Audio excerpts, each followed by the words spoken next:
Hello everybody, it is me, the Invincible Fireboy here for a new video. Today I'm reacting to Inferno's video with the Paradox Rex. And there seems to have been a small little problem with this. I recorded around like 6 minutes, like where he was talking about the Gar, I think, or what were they called? He completed a Black Cayman part, right? And then I was like, should I check my recording because I'm using headphones? Does that work? It turns out it does not work. I no, you couldn't hear Inferno at all. It was just my voice. And then like whenever I unpause the video, it's just nothingness. So I have to go to the 6 minute mark. Okay. I feel stupid. Okay. But anyways, Whatever. Two. Basically, he covered that. I'm gonna summarize what he said. That this is the Paradox, and then Earthfox made the Biorex 2.0 kill him, and then I made clones of him and then fed him to Ares, and then he made a 2.0, and then I made a lot of flaws with the 2.0. Blah blah blah blah blah. I'm just going to the contributors part. So this guy will not only be able to see in the day, but also in the night. It's very useful. Let's just start from the beginning of contributors. Which is very useful. I'll probably off my fan. Later, that you guys will find out. Because it's probably very annoying in the audio. So, okay. My poor Shanboy. It also off as the base. I've chosen the Shintangosaurus. Now, the Intentia Prima has finally been put to rest as the base for the Paradox Rex. And while I just feel bad putting it away, the Shintangosaurus is overall just a better pick because it provides large size. It also provides just a build that works well with what I want from this guy, which is to be an absolute powerhouse and to take out other hybrids in his size class. And there's a specific purpose that this guy will have later that you guys will find out. So, Shintangosaurus is the base. Next up, we have my personal favorite animal, the Komodo dragon. Now, a very familiar household name in the Hybrid Wars. The Komodo dragon provides many useful traits for this creation, which is iron-coated teeth. That's right. This creature is going to be predatorial. So yeah, and the reason I chose Komodo dragon for iron teeth instead of something like the short-tailed shrew is because the Komodo dragon's biting style just meshes better with the biting style that this creature will have. So that is why the Komodo dragon was chosen over the short-tailed shrew. Cool. Overused and I just like taking short-tailed shrews, vampire bats, and Komodo dragons, putting them in one hybrid, and making a metal monster. As in, like, metal means metal and rock metal, all that. And metal also means metal. And then the next is monster, which is monster. I just like making metal monsters. Leave me. by the way, short-tailed shrew is overused, and I hate it, okay? I don't care what any of you guys say. So, the Komodo dragon will also provide the Jacobson's organ, as well as the forked tongue to allow it to be able to track it down and have a good sense of smell. The Komodo dragon also allows this guy to eat any type of meat, even the most putrid kind, so this guy will pretty much never starve, which is a very useful trait. I mean, it won't be helpful for this hybrid, but I just decided. So, the Komodo dragon will also provide the scales to provide some armor, which will be further Gadillion provide for us. The Black Cayman provides... The Black Cayman is like my favorite or second favorite crocodile. The only thing that can compete with this is like the Cuban crocodile, because it's like a land crocodile. Who doesn't like a land crocodile? The only living land crocodile. Okay? I love the Cuban. I'm probably going to on my fan. I regret not doing that. Anyways. Now I remember why I offed it. Oh god. Anyways, the Cuban crocodile is probably my favorite. But the Black Cayman is just cool because it fights a jaguar. I don't know. I just like it. Okay, leave me. Use beneficial factors, such as scoots, which will further enhance the armor and making it more durable. Since these days, use spitting, so I decided to add the nictitating membrane. I've already watched this. We will also be taking a part of the eye called it's a very useful trait. They have more armor, and they pretty much would provide all the same traits as the Black Cayman. So I choose the Black Cayman. I gotta be honest with y'all, I like the Black Cayman. It's my favorite crocodilian. Nobody can stop me from using it, okay? I don't care what anybody says. I'm using it. So, whatever. To make the armor even better, I've chosen my personal favorite fish species, the alligator gar. Now, what does this fish provide with the genome? It gives... Look at this thing. These are cool. A scales reinforced with ganoin. Okay, so basically from here, I will have no prior knowledge on what this is. So, just be And yes, I off the fan again. So, anyways, as I was saying, I have no prior knowledge to this. I only know till here. Believe it or not, alligator gar scales, the outer layer, is 3 times as durable as that of an arapaima. So by taking the ganoin layer and layering it on top and layering it into the Komodo dragon scales and scoops, this will make it a nightmare for anybody to want to pierce the armor. So it's going to be a very useful trait for us. Now I know that there's the flaw of alligator gar scales rotting above water. And I know that somebody's going to put that in the comment section, but I will not be taking the entirety of the scales, just the ganoid layer. So I can completely avoid the rotting. The alligator gar is also an air-breathing fish, so just, keep this hybrid relatively congruent, because it is still a fish. Now, we move on from armor to offense with the giant anteater. Now, what does this guy provide? Well, I don't know, just these claws? Yeah, look at those. They are sickle-shaped, sharp, and capable of piercing into concrete hard termite nests. And scaled up to the size of the Shintangosaurus, these arms are going to be tearing through things, like, with ease. And, the giant anteater arms, well, sure, they're very strong. That's not enough for me. I need them to be more powerful. We can do this by implementing the grizzly bear. See that giant hump? Yeah, that is pure muscle for the arms. So you see, that giant hump provides extra arm attachments. You could do the same with a bison, but bison and again, are like scaled up to just the a size of the hump. Shintangosaurus with the giant anteater Doesn't claws. really help. This swipe will be devastating. So, grizzly bear is a very useful contributor. However, that's still not enough for me. So we can do this by implementing the Lestodon. So you see, the reason I've decided to add this giant ground sloth is for their enlarged left radius, which is a part of the skeleton in your arms, bone in your arm. And by enlarging the left radius, we can ensure that this hybrid will still be able to carry itself under its immense weight, because I don't want this guy to be collapsing in on himself. And the enlarging of the left radius will even more so enhance the arm swinging force. So, yeah. But that's still not enough for me. I need more arm. I need more power. And we can do this with a giant panda. What is he doing? To the genome. Now, this guy. What are you doing? Dexterous thumb. And why choose panda above like a bonobo or a chimpanzee or orangutan? Well, you see, I find those guys to be very This is enough Inferno. This is enough Just give him a axe or something. Don't. Like, I haven't seen anybody use panda in the genome of their hybrids. So I wanted to give the guys some representation. And also, just because this guy has a pseudo thumb, is not fully developed, don't underestimate their dexterity. They are capable of wielding bamboo as if it was a human wielding a staff. So yeah, the dexterity is going to be very useful. Potato. And by the way, I forgot to mention this, but Lestodon also provides mammalian bone density to make the skeleton stronger, because we have outer armor. Now we need to have inner armor. So yeah, Lestodon provides mammalian bone density. Very useful. Why am I saying More potato? offense. You ask we have the Diplodocus, which will provide the whip-like tail to give it more degrees of defense, allowing it to defend itself from behind. The Diplodocus also gives this hybrid the ability to rear up on its hind legs, which stays congruent because the Shintangosaurus and Komodo dragon, as well as the grizzly bear, are capable of this. But the grizzly bear too. Velociraptor will be present here because, it's just not, the hip anatomy is just not very congruent. But it still does provide extra instinct to rear up on its hind legs. And this hybrid will fight in a very similar way to a grizzly bear, where it'll just wrestle the opponents down and pummel them with the flurry of attacks. So yeah, the Diplodocus will also provide an enhanced growth rate, so this guy will grow up a lot faster, and it'll also give air sacs, which will allow this guy to disperse heat a lot easier, and just provides a constant breathing mechanic. So this guy provides, so it adds some extra I don't know what I should be saying. I feel like I should be entering more commentary, but I don't really have much to say. But Inferno put me up to this. He made me react to this. I was just gonna watch it, but he told me to react. I don't know what I'm meant to say here. I'm just bored. Hybrid. To further augment the tail, by the way, the Diplodocus also adds the spines running down the back. Well, they are very small. That doesn't really help. Next up, stonefish, which will provide these spines, but instead, it will be placed on the tail as a method of injecting venom. However, it will not be the stonefish venom that we use. It will be another contributor. And the same thing goes with the Komodo dragon. It will provide the ability to have venom in the saliva, but it won't be the venom of the dragon that we use. So that's the stonefish. And speaking of the venom, I've chosen the Russell's Viper. Now, while this may seem like an odd pick, the Russell's Viper has a very, very unique ability. I have no clue where what it literally this causes is. blood to congeal inside of an opponent's body. So basically, instead of your heart pumping like a liquid, it is instead pumping full-on jello. So yeah, and this venom is very fast-acting. So the Russell's Viper will be a very useful contributor, and it has 2 methods of injection via the whip-like tail and the bite. So very deadly contributor. Stonefish don't even have whip like that.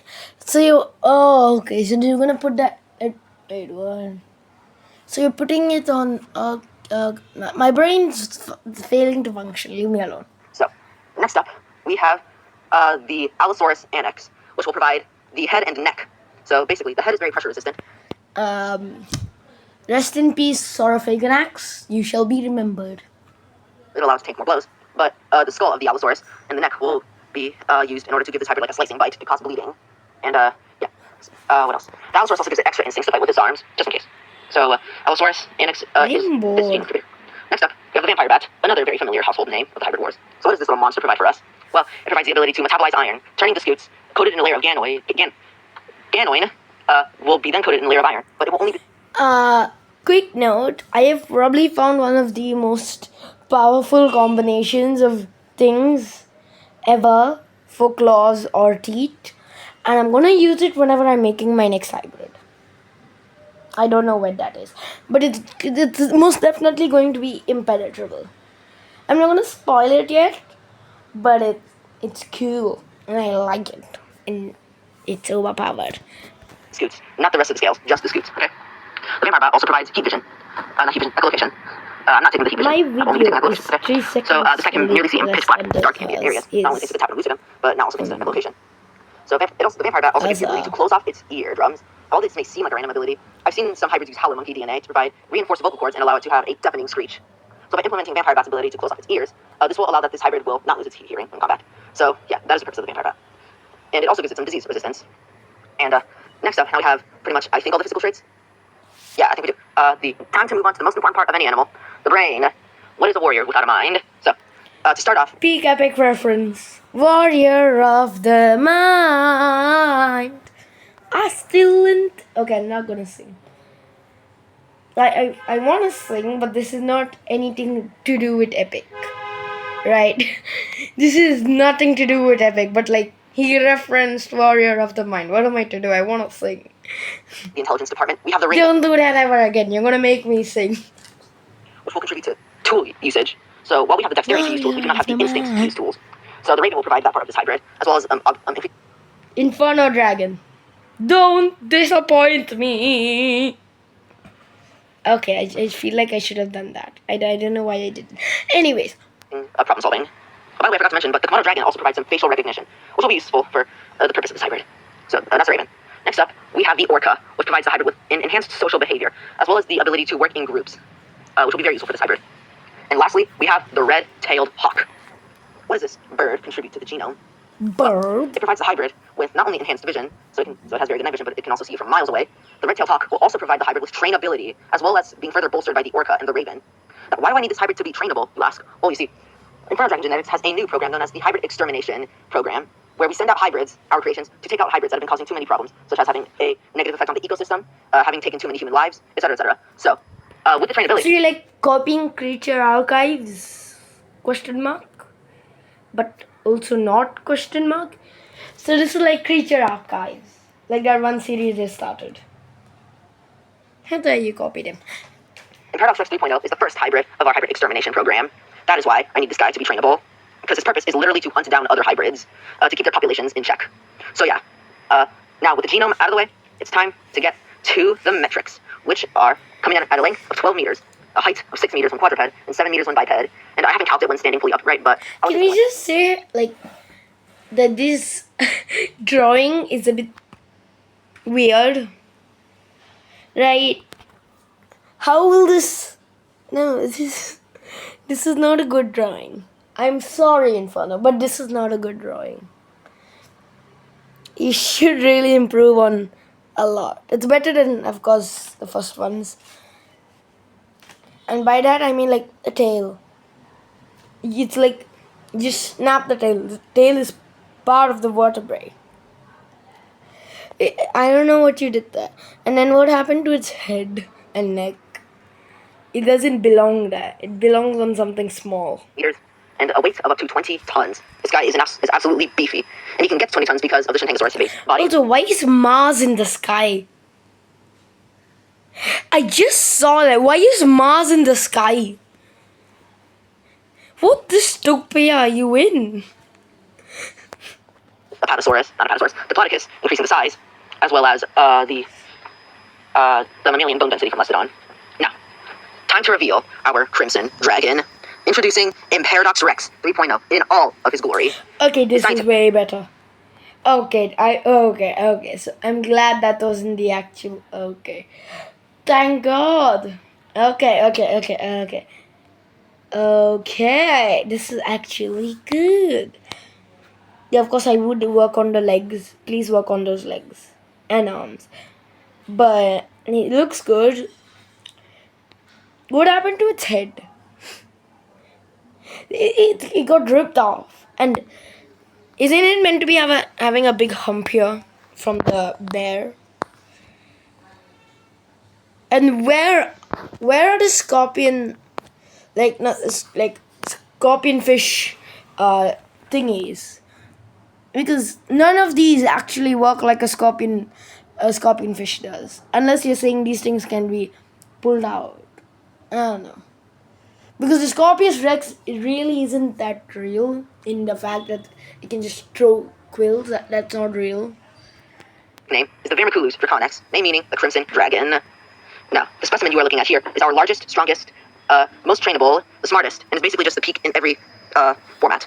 Now, what is his nickname, you may be asking? Really, peak includes having bigger foot than a tie, because I feel like that's a problem. And can we just say that you have no clue on how to draw anatomy? Like, I made a video on dinosaur leg anatomy, a digitigrade anatomy, really, of legs, and in that explained everything. So all the okay, this is the tie, right? And then here you do the shin, and then you do the feet and toes. That's not how animals work, or digitigrade animals work, because its feet are not on the floor. We are weird because we put our feet on the floor. Our heels are touching the floor. Most animals don't. Most animals walk on their toes, and ungulates walk on their toenails, which is even weirder. But that's not what we're talking about. We're talking about digitigrades. So this thing is really, really weird. Okay, even if you take Shantungosaurus, the base, which it looked nothing like the Shantungosaurus, it is also a digitigrade. Why is this not a digitigrade? Because it has bear and sloth? I don't know. I don't like this. It improve your biology and anatomy. It is none other than Reaper, named after Reaper Ash from the Hunger Games. This hybrid is an absolute unit, being tasked with going out into the wild and taking out hybrids that have been posing too much of a problem. Now, by the way, if the skull looks too short to be Allosaurus, that is my fault, because I ran out of space to draw on the paper. So just know that his skull is longer, if it needs to be. Longer? His skull's longer? That's what. You squished his skull enough. Gosh. So yeah, what do you all think of Reaper? I'm very proud of how this guy turned out, and I've been working on him for such a long time now. And I actually have multiple hybrids that I want to put Reaper up against. And if you want your hybrid to be put up against a Reaper, then just comment him down below or whatever. So yeah. You better put Ares up against him. I wanna know what you think. Right, Ares. I feel like Ares has a lot to improve on. So I have to improve on Ares. And as I said, there's gonna be a big combination of metals and all that for his teeth and claws. So until then, you can try to kill Ares. I mean, like, he is a herd animal, so I'll send one of his brothers or something. Okay. Stand up against the Crimson Dragon's iron teeth and claws, and his. Also, by the way, whenever whatever happens with that new hybrid, just know I've already got its name. It's Hannibal. And no, not that show thing. Like Hannibal, like the commander, general. Anyways, yes. Factor X bite. And what? So, let me know if there are any thoughts in the comment section that I did not see. And yeah, just see ya. Hello, everybody. I'm the lead geneticist here at Inferno Dragon Genetics and the creator of Reaper. So, we are very pleased with how he has been coming along, and his training is going very well. But now it's time to send him out on his very first mission. And this mission is just no ordinary mission, because it is very important to us here at Inferno Dragon Genetics, because we will see if Imperadox Rex 3.0 can avenge the original 1.0. Okay, Carnoregis Rex is being burnt alive. What happened? Their necks, whenever you draw anything, their necks and tails and limbs and tail and like neck changes a lot. Why is I know Carnoregis Rex has a long neck, but like, why is it this long? And how is it doing that? And what about your neck, sir? It got squished. Okay. Well, that's it. Reaper, be warned. Someone is coming for your head. And he comes by the name of Hannibal. Goodbye.